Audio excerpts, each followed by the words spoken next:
Good afternoon. My name is Cameron, and I will be your conference operator today. At this time, I would like to welcome everyone to TOST First Quarter 2024 Earnings Conference Call. Today's call will be 45 minutes. I'll now turn the call over to Michael Seno, Senior Vice President of Finance. You may now begin your conference. Thank you, Cameron. Welcome to TOST's earnings conference call for the first quarter ended March 31st, 2024. On today's call, our CEO and co-founder, Aman Narang, and CFO, Elena Gomez, will open with prepared remarks, which will be followed by our Q&A session. Before we start, I'd like to draw your attention to the safe harbor statement included in today's press release. During this call, we'll make statements related to our business that may be considered forward-looking within the meaning of the Securities Act and the Exchange Act. All statements other than statements of historical facts are forward-looking statements, including those regarding management's expectations of future financial and operational performance and operational expenditures, location growth, future profitability timeline and margin outlook, anticipated impact of our restructuring plan and share repurchase program, expected growth and business outlook, including our financial guidance for the second quarter and full year 2024. Forward-looking statements reflect our views only as of today, and except as required by law, we undertake no obligation to update or revise these forward-looking statements. Please refer to the cautionary language in today's press release and our SEC filings for a discussion of the risks and uncertainty that could cause actual results to differ materially from our expectations. During this call, we will discuss certain non-GAAP financial measures, including, but not limited to, non-GAAP subscription services gross profit and non-GAAP financial technology solutions gross profit, which we refer to collectively as our recurring gross profit streams. These are the basis for our top-line guidance. These non-GAAP measures are not intended to be a substitute for our GAAP results. Please refer to our earnings release and SEC filings for detailed reconciliations of these non-GAAP measures to the most comparable GAAP measures. Unless otherwise stated, all references on this call to cost of revenue, gross profit and gross margin, sales and marketing expense, research and development expense, and general and administrative expense are on a non-GAAP basis. Finally, the press release can be found on the Investor Relations website at investors.tostab.com. After the call, a replay will be available on our website. And with that, let me turn the call over to Aman. Thank you, Michael, and thank you everyone for joining us this afternoon. 2024 is off to a great start, with first quarter results ahead of expectations across the board. We added over 6,000 net locations to our platform. Our recurring gross profit streams increased 33% year-over-year, and adjusted EBITDA came in at $57 million, a $74 million improvement versus Q1 last year. I'm really proud of how the whole team performed, and we are well positioned to continue to scale and have a terrific year. Our mission at TOST is to help restaurants delight their guests, do what they love, and thrive. We continue to innovate and drive value for our restaurant community, including with the recent launch of our Restaurant Management Suite, an upgraded Digital Storefront Suite, and a Marketing Suite, which for the first time is leveraging AI to help our customers stay one step ahead. We're looking forward to sharing more about our longer-term vision and strategy at our Investor Day on May 29th. We've increased our outlook for the full year based on our performance in Q1, and we're all focused on the 4 strategic priorities I laid out in our February earnings call. 1, scaling locations and market share in our core business. 2, driving ARR through platform growth. 3, expanding addressable market into new adjacencies. And 4, setting up the company to scale and deliver ongoing operating leverage. First, scaling restaurant locations and gaining share in our core business. We added over 6,000 net locations in the quarter, driven by the combination of our purpose-built restaurant platform and our local go-to-market engine. As we gain momentum in local markets across the country, we continue to see a flywheel effect with higher rep productivity and faster market share gains, which gives us confidence in sustaining healthy location growth. Let me share 2 recent customer stories that speak to our momentum and the value we create for customers. Pickles Pub is a busy full-service restaurant and bar in downtown Baltimore, near Camden Yards and M&T Bank Stadium. They switched to TOST to partner with a technology partner that could handle their volume, streamline operations, and increased speed of service, particularly on those busy game days.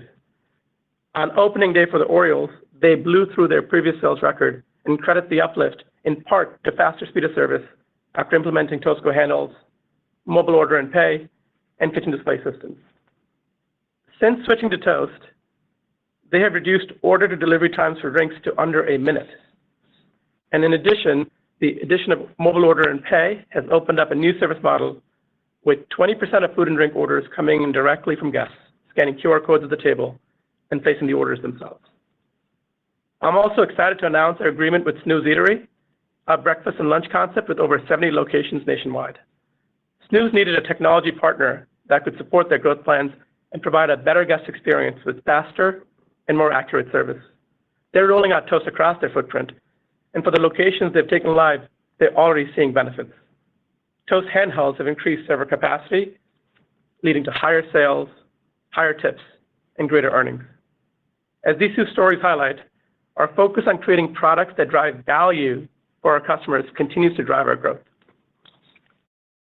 Our second priority is driving ARR and ARPU by building products and experiences our customers love. Earlier this year, we launched a suite-based approach to packaging that simplifies the sales process for customers and our sales reps alike. Our suites are designed with good, better, and best tiers and creates a path for customers to adopt more of our platform over time, as well as provide a framework for us to roll out and monetize new products and features. They cover the breadth and depth of our customers' needs across restaurant operations, guest experience, as well as employee and supplier management. Let's walk through how the suites are adding value for our customers. The Restaurant Management Suite helps multi-location operators access the latest version of our above-store management tools, and for the first time, access powerful benchmarking data across all restaurants on our platform. Our Digital Storefront Suite helps restaurants take control of their online presence, and our Marketing Suite helps them bring their guests back more often. These launches are scratching the surface of how Toast can leverage one of the best data sets in the restaurant industry to create value for customers. To bring this to life with an example, Whisk is a neighborhood restaurant north of Dallas that recently adopted our AI-powered writing assistant included in our Marketing Suite. The writing assistant not only does a great job of describing Whisk's food and atmosphere, it has cut the time required to send out a guest engagement campaign by more than half. Our recent AI-enhanced marketing campaign drove over $2,500 in sales for Whisk in April alone. Moving to our third priority, expanding our addressable market into new adjacencies. We continue to gain momentum across the first 3 international countries we launched in, the UK, Canada, and Ireland, and remain confident in the potential these markets have to help us drive growth. In Q1, we expanded the platform internationally with the launch of our integrated online ordering capability, which has been received incredibly well by our customers. And as the year progresses, we expect to launch more of our platform across both in-restaurant operations as well as the guest experience. This should help us drive further product differentiation and expand ARPU across these international markets. Within enterprise, we continue to gain momentum across a broad range of customers. The launch of the enterprise tier of our management suite allows our customers to manage their operations at scale and reduce the administrative workload on their corporate teams. Our pipeline in this segment remains strong, and we have confidence that we'll continue to increase penetration over time. And beyond international enterprise, we're also investing to open up new opportunities where our vertical platform and our local go-to-market team can be a competitive advantage.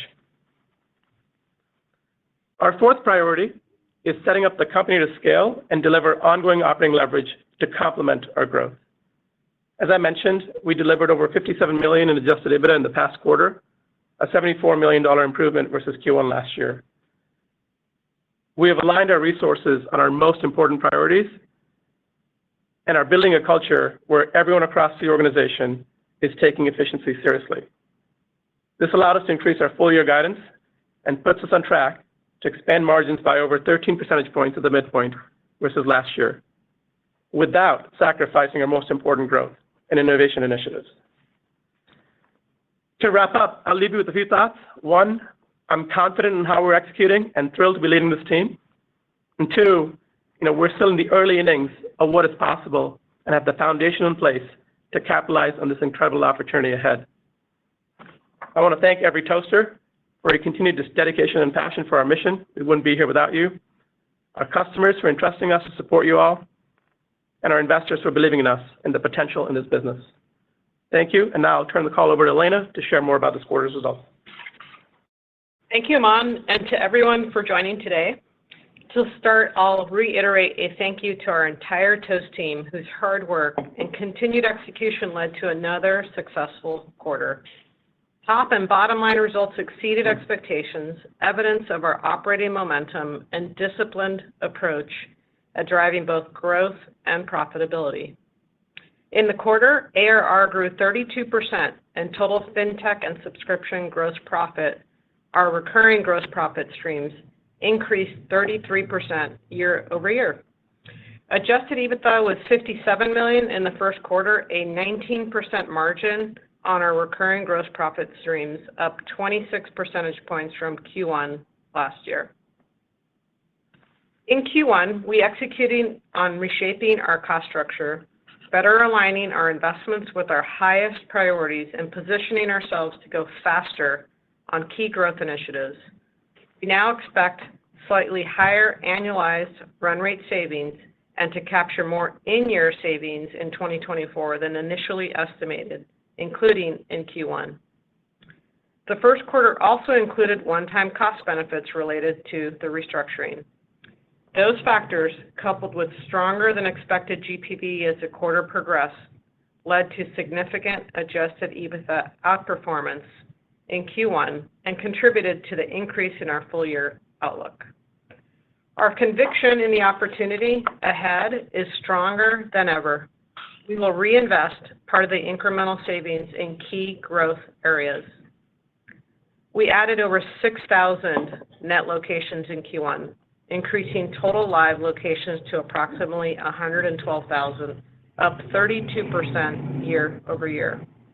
Our focused vertical strategy and differentiated go-to-market engine, coupled with consistent execution, continue to drive location growth as we deepen penetration across the full breadth of the restaurant TAM. And with Toast in only 13% of U.S. restaurants and just scratching the surface internationally, we continue to have an opportunity to significantly increase share as we execute our playbook. SaaS ARR grew 39% year over year, driven by strong location growth and a 5% increase in SaaS ARPU on an ARR basis. And we continue to expect SaaS ARPU on an ARR basis to be in the mid-single digits in the near term. Payments ARR and fintech gross profit both grew 26% in the first quarter. GPV increased 30% to $34.7 billion, with GPV per location down 2% year over year. After a softer January related to weather, GPV trends bounced back to similar levels we saw exiting 2023 and consistent with seasonal patterns. Net take rate was 55 basis points, and other fintech products contributed 10 basis points. Our non-payments fintech solutions led by Toast Capital contributed $34 million in gross profit. Toast Capital continues to perform well. Customers value the fast, low-friction access to capital to grow their business, driving healthy demand for the product. As we scale the program, we will diversify and broaden our funding sources. In addition to our existing model, we recently added a forward flow model where a portion of Toast Capital loans are sold to third parties. For loans sold to a third party, we do not take credit risk. As a result, there is a slightly lower revenue take rate and typically no associated bad debt. On the P&L, compared to our current model, that translates to lower recurring gross profit for forward flow originations with nearly 100% flow through. We plan to balance both models as we scale originations and continue to optimize for maximizing risk-adjusted returns. Expense growth moderated in the first quarter as we continue to drive efficiencies and cost discipline, coupled with savings from the restructuring actions. As we drive efficiency and increase profitability, We'll prudently invest in our highest priority growth areas, including product innovation, our go-to-market engine, and new growth vectors to expand our TAM. Sales and marketing expenses were up 13% year-over-year. We continue to grow our upsell and international sales teams and make targeted investments in our U.S. new business team to drive deeper penetration. The Q1 restructuring actions impacted our R&D and G&A expense lines more than other parts of the business, resetting the expense growth trajectory in these areas. We expect R&D expenses will grow at a more moderate level as we continue to make targeted investments to drive product innovation and add value for our customers. G&A was down 13% year-over-year, excluding $15 million of bad debt and credit-related expenses, primarily related to reserves for TOST capital. We expect ongoing operating leverage in G&A, reflecting our continued focus on driving efficiency in G&A as we scale, including through automation and global diversification of our workforce. Free cash flow was negative $33 million in the quarter due to the timing of cash bonus payments and severance payments in Q1. We expect free cash flow to be positive for the remainder of the year and broadly mirror adjusted EBITDA on a full year basis. Turning to guidance. For the second quarter, we expect total subscription and fintech gross profit to increase in the 20% to 24% range year-over-year, and adjusted EBITDA to be $55 million to $65 million. Our top-line growth rate is negatively impacted by a few points due to adding forward flow and comping a small one-time benefit last year. As a result of our strong start to the year, we raised our full-year outlook. At the midpoints, we now expect 26% growth in fintech and subscription gross profit and $260 million in adjusted EBITDA, a margin of 19%, marking a 13 percentage point improvement versus 2023. After executing the restructuring, we now have visibility on higher in-year savings than expected and reset the guidance higher to reflect that. This also factors in our plans to reinvest in key areas of the business to drive sustained growth going forward. With our increased profit expectations for the year and progress on containing stock-based compensation, we are now on a path to be close to break-even on GAAP operating income by the end of the year. To wrap up, we are making significant progress executing against our goals and are positioned to deliver strong top and bottom line results in 2024. Our top focus remains delivering value to customers, and we are well positioned to drive durable growth across our core business while building new growth curves. We announced our first Investor Day will be held on May 29th, at which time you will hear more from our leadership team on our market opportunity, strategy, and growth plans. We are incredibly excited about what lies ahead for Toast and look forward to sharing with you more then. Now I'll turn the call back over to the operator. Thank you.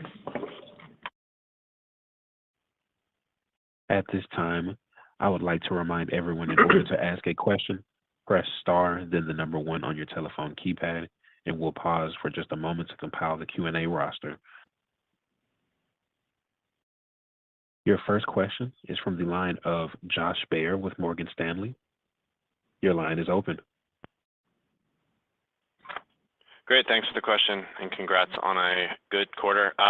Wanted to ask about net take rates from 2 perspectives. Was hoping you could comment on the interchange settlement and how that should impact take rates, as well as an update just around taking price as far as the tactical approach of going back to select customers that have off-market contracts. Thank you. Yeah, sure. I can take that. So in terms of the Visa Mastercard settlement, it's really early and not final. Our early signal is it's most likely going to impact us in the second half of 2025. That's the early read. And also, I would also comment that it won't impact our entire volume of GPV, just at the highest level. So just keep that in mind as you guys update your models. But in the context of pricing, I think your question on take rate, as we've said, we're going to take pricing over time, it's going to be an ongoing cadence of small, steady changes in price. No step function change in pricing. This year, we're going to start with fintech in the second half of the year. And just keep in mind, it won't have a meaningful impact in 2024, but over time, you should see us execute against a steady cadence of price adjustments, in particular in places where customers are out of market. And Elena, just to build on that, Josh, it's, as we think about growth, it's really a combination of, if you think about our growth algorithm, it's a combination of product attach rates, product innovation, and pricing, and we're thinking about all three of them as we think about where we are with 13% market share in the industry. Okay, thank you. Thank you, Josh.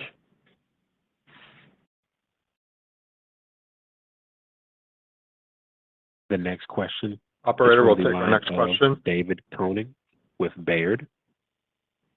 Your line is now open. Yeah. Hey, guys. Thanks.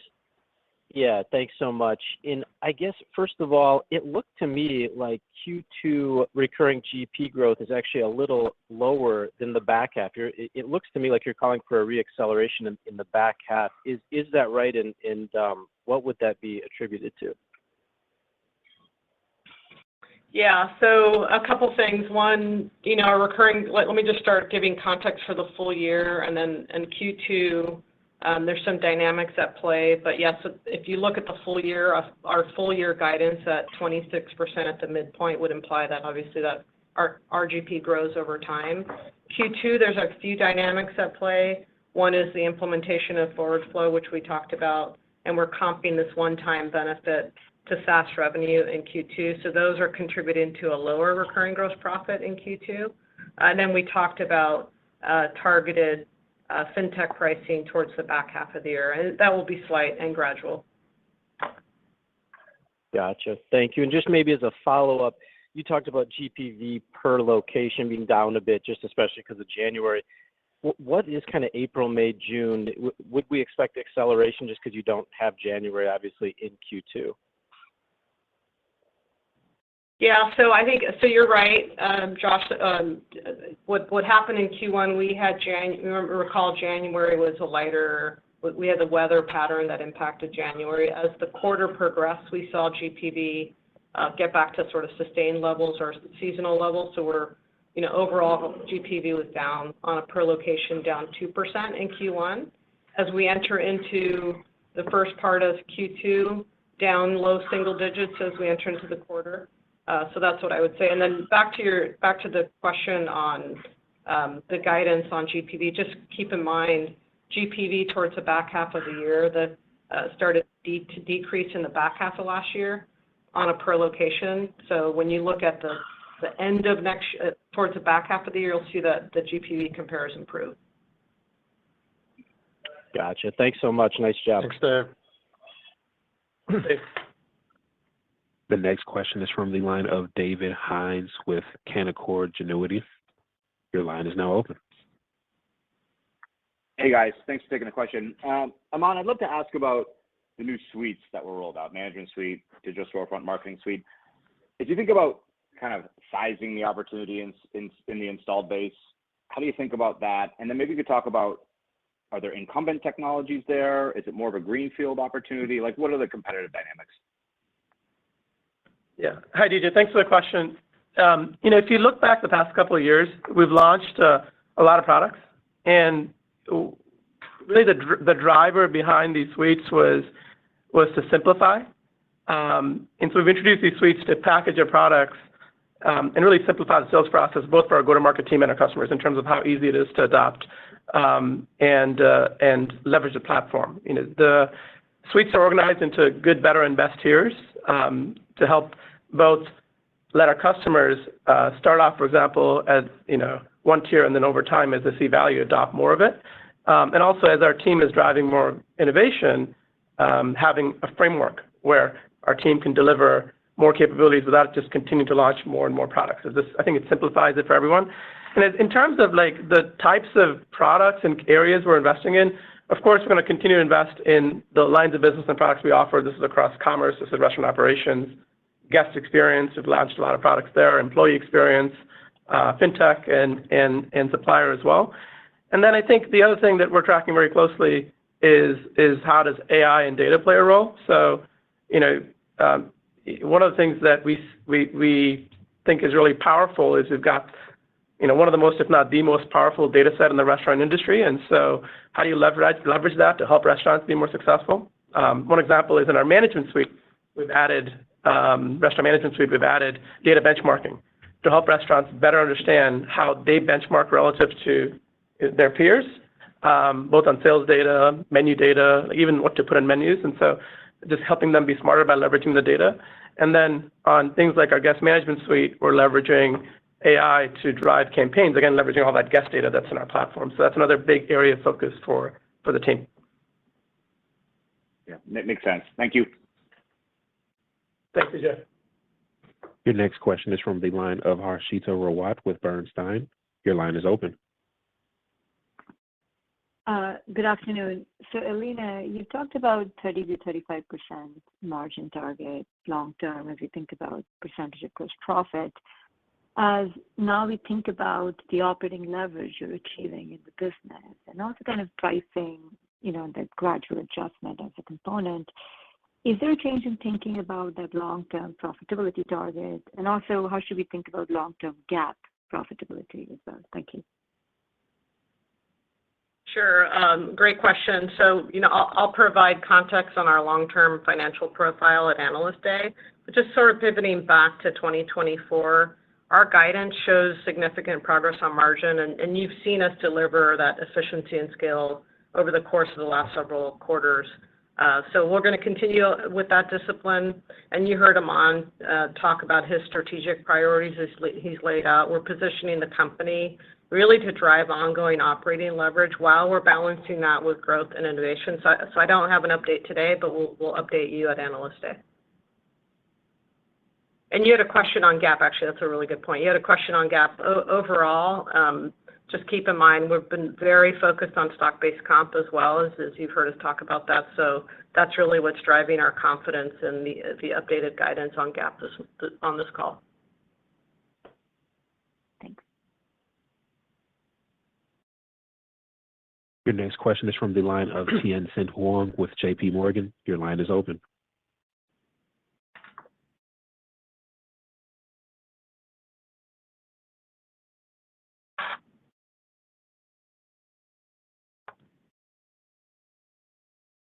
Tien-Tsin, are you? Sorry, can you hear me? Yeah, now we can. Can you guys hear me? Yeah, sorry, I'm trying to juggle a few things here. Just on I was following up on Dave's question on GPV per location. Beyond the second quarter, I know some of the compares will help. We do see that on our side as well. But just given some of the mix shifts and different focus up market, down market, any sort of directional view on GPV per location structurally beyond the macro? Yeah, Tien-Tsin, thanks for the question. Nothing material to report there. I mean, if you look at the bulk of our growth, that is still being driven by our core SMB business. And, the same effect we've talked about is as we gain share, we're seeing the same flywheel effect. It's taken us a decade to build the business we've built in our SMB business. And while we're excited about the potential internationally and in enterprise and other segments of the market, that's not what's materially driving any changes in GPV. I mean, I think some of this is just, if you think about restaurant sales trends, they're stable, but, year over year, there was some small decel that we saw. Now it's stabilized in a narrow band. Yeah, and I would just add that as we extend to different parts of the TAM, any mix shift will be very gradual over a long period of time.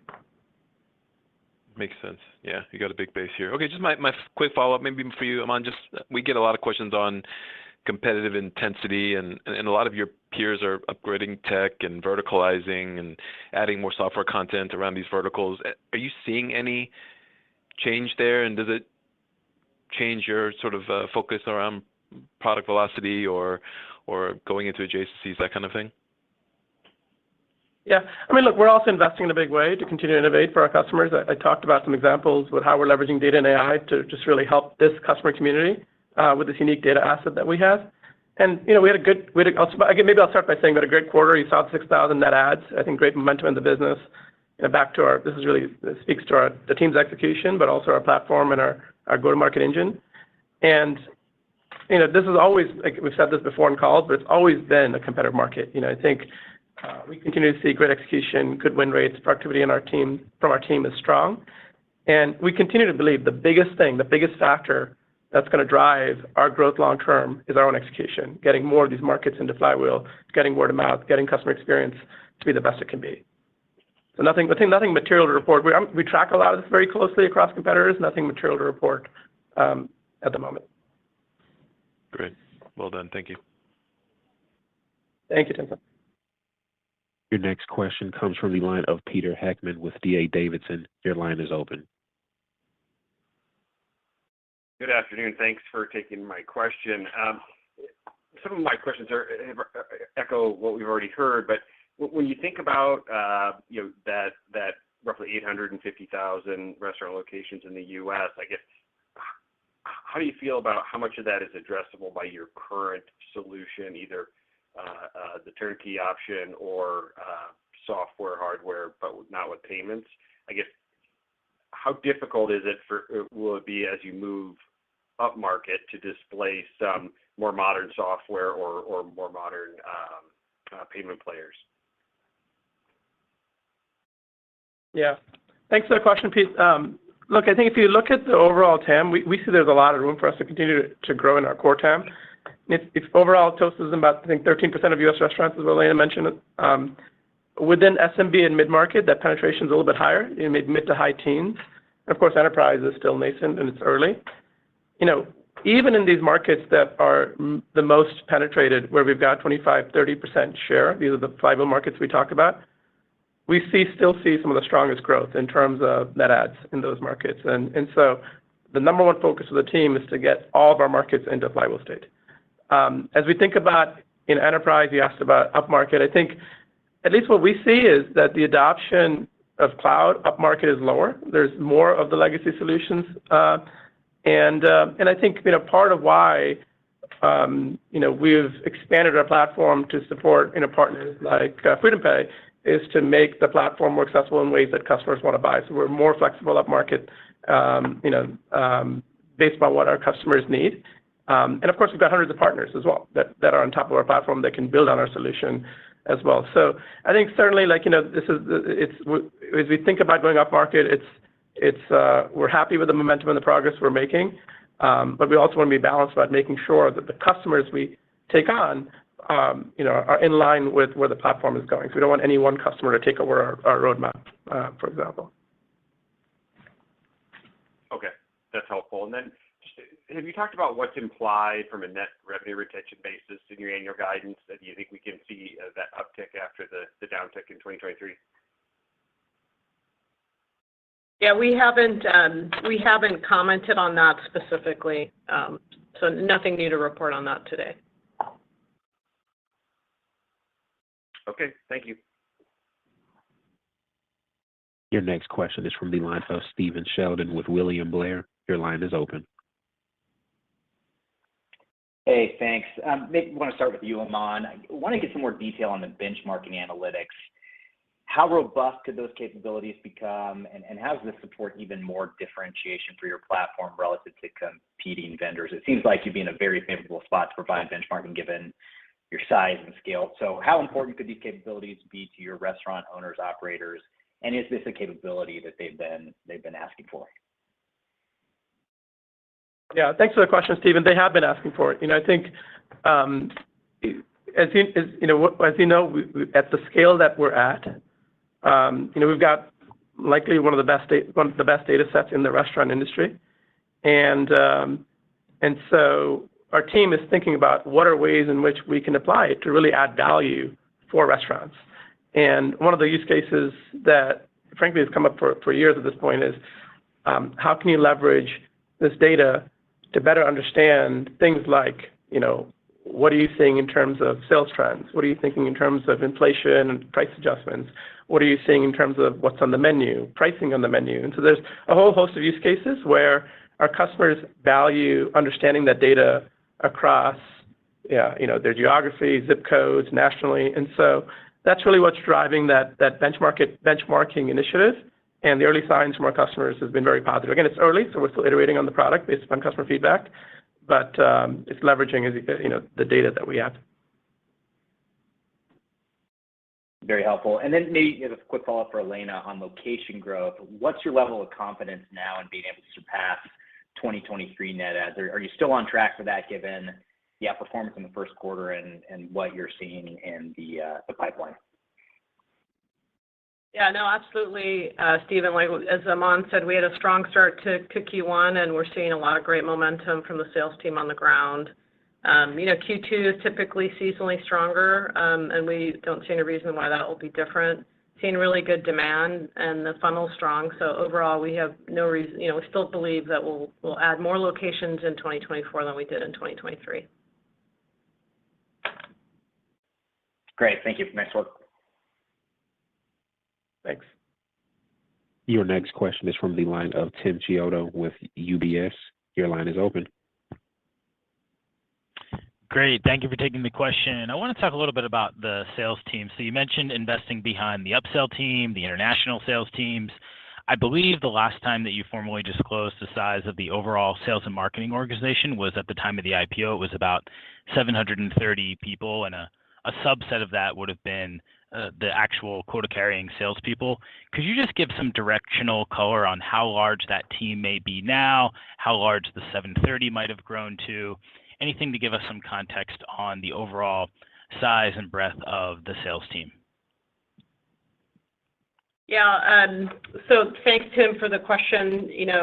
We've continued to add to the team, of course, since the IPO, as you've seen, as our locations grown. But keep in mind, this dynamic around flywheels allows us to grow ARR without adding reps. So we're gaining that efficiency and productivity from our sales reps, all the while, to the point you made, growing our upsell team, investing behind international and enterprise. So while I can't give specificity at the highest level, we feel like we're really balanced across both our new business team, our upsell team, and now these early investments in international. So overall, we're managing the payback periods, as we always do, and that's how we're thinking about surgically adding to our sales force over time.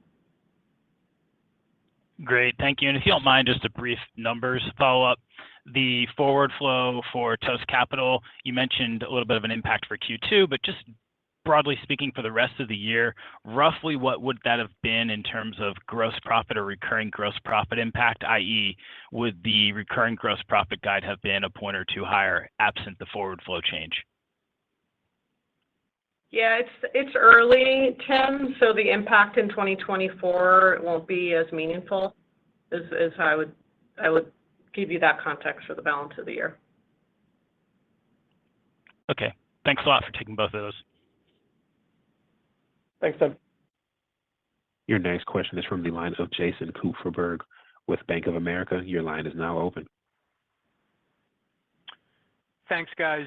Just wanted to follow up on the location ads. Obviously, you beat your first quarter guide there, I think, by about 10%.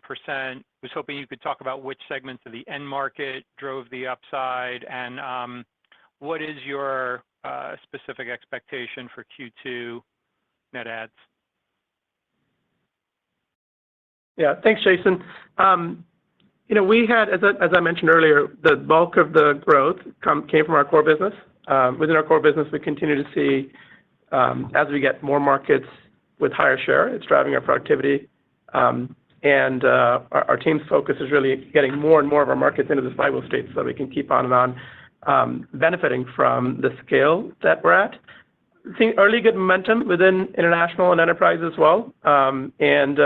Those teams, I'd say, are compared to our SMB business just early. So while there's good momentum, if you just zoom out and think about our core SMB business, we've been at this for a decade.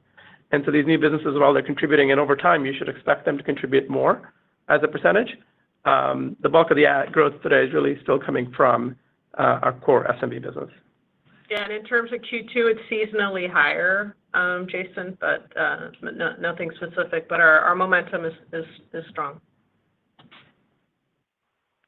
Any update on just the percent of locations that are using 6 or more of the elective products? I know you'd been given that each quarter, and I think, if I recall, it kind of stabilized around the second half of last year. So just any updates on that, how that's trending?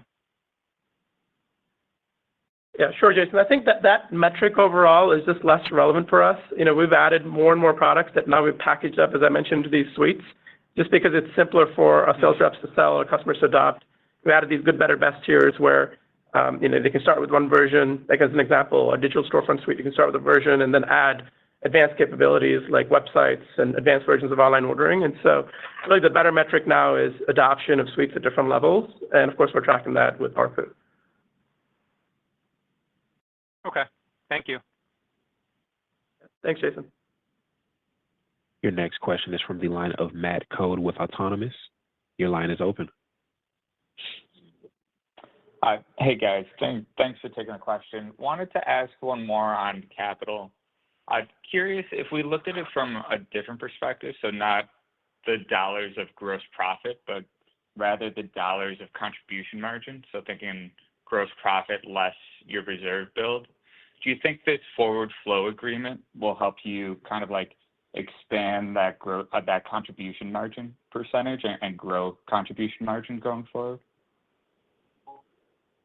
Yeah, at the highest level, forward flow, the model is such that we don't take credit risk, so the margin profile is healthy. And just kind of zooming out, when you think about the capital program, we're really trying to optimize or maximize our risk-adjusted return. So as we scale, we're going to build more partners. And in this case, forward flow offers us a really healthy margin profile and still allows us to scale the business as well. So hopefully that answers your question. Yeah, that's helpful. And then just for my follow-up, Elena, sorry if this is you repeating yourself, but curious if you could provide an update of the $100 million of annualized cost savings from the RIF. How much of that did we see in 1Q?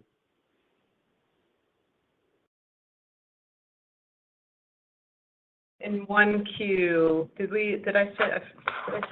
I don't think we've given the quarterly guidance, to be honest, but I will tell you because of the fact that we had, I talked about on the script some one-time benefits. We had a little bit higher savings than we anticipated, roughly around $10 million of incremental savings from the $100 million. And just keep in mind, a third of it is related to stock-based comp. Helpful. Thank you. Your next question is from the line of Dominic Ball with Redburn Atlantic. Your line is now open. Hey guys, thanks for the question. Great job on taking market share as always. So it seems like in the SMB, the breadth and depth of products offered by TOST is clearly market leading. My question is for larger merchants, be that upper mid-market or enterprise, are there any product gaps that you would like to fill? I ask this because the recent restaurant management suite product release, the benchmarking tool was really interesting. So should we expect more product releases in the future specifically geared to larger merchants? Hey, Dominic, thanks for the question. That is the plan gradually as we continue to invest across the whole TAM, including enterprise. The goal behind the restaurant management suite was to provide a capability where we can start to drop in more and more of the capabilities into this suite. And so whether it's our above store management tools, whether it's our extensibility and our APIs, food security and compliance, config management, there's a whole host of capabilities that we're investing in to make our product a better fit upmarket, including, by the way, drive-through capabilities as well over time. And so this is the plan in the long term. And the restaurant management suite allows us to package all of it up into a suite that can be used upmarket.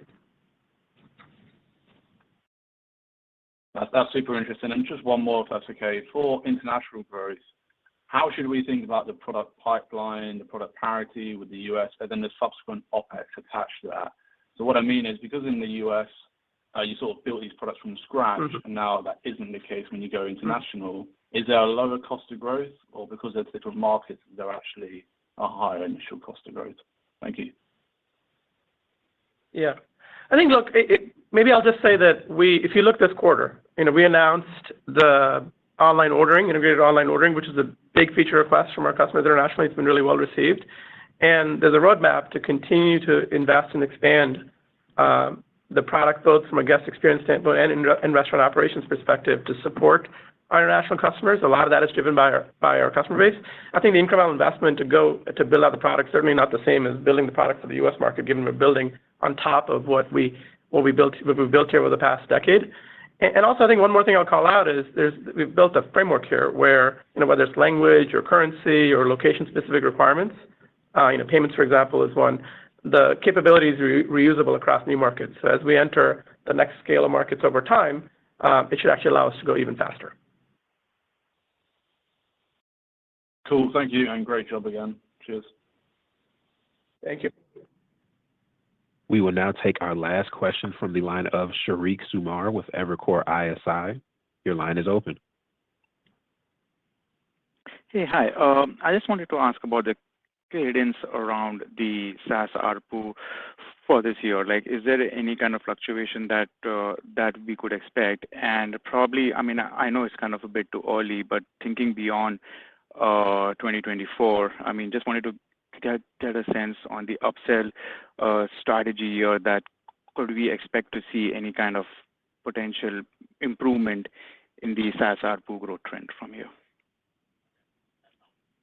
Yeah, Shariq, I'll take that. So in the near term, we've said mid-single digits on an ARR basis, and that's still, we feel confident in delivering on that in the near term.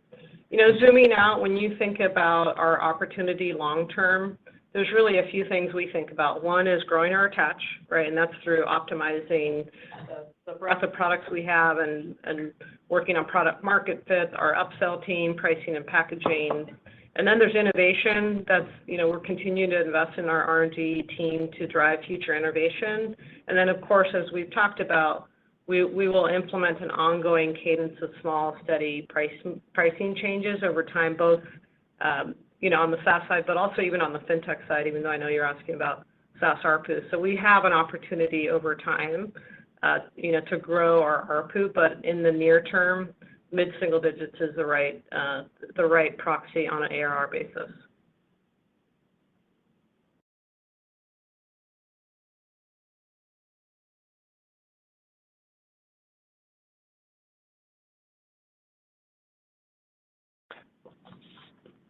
Operator, I think that wraps up our call for today.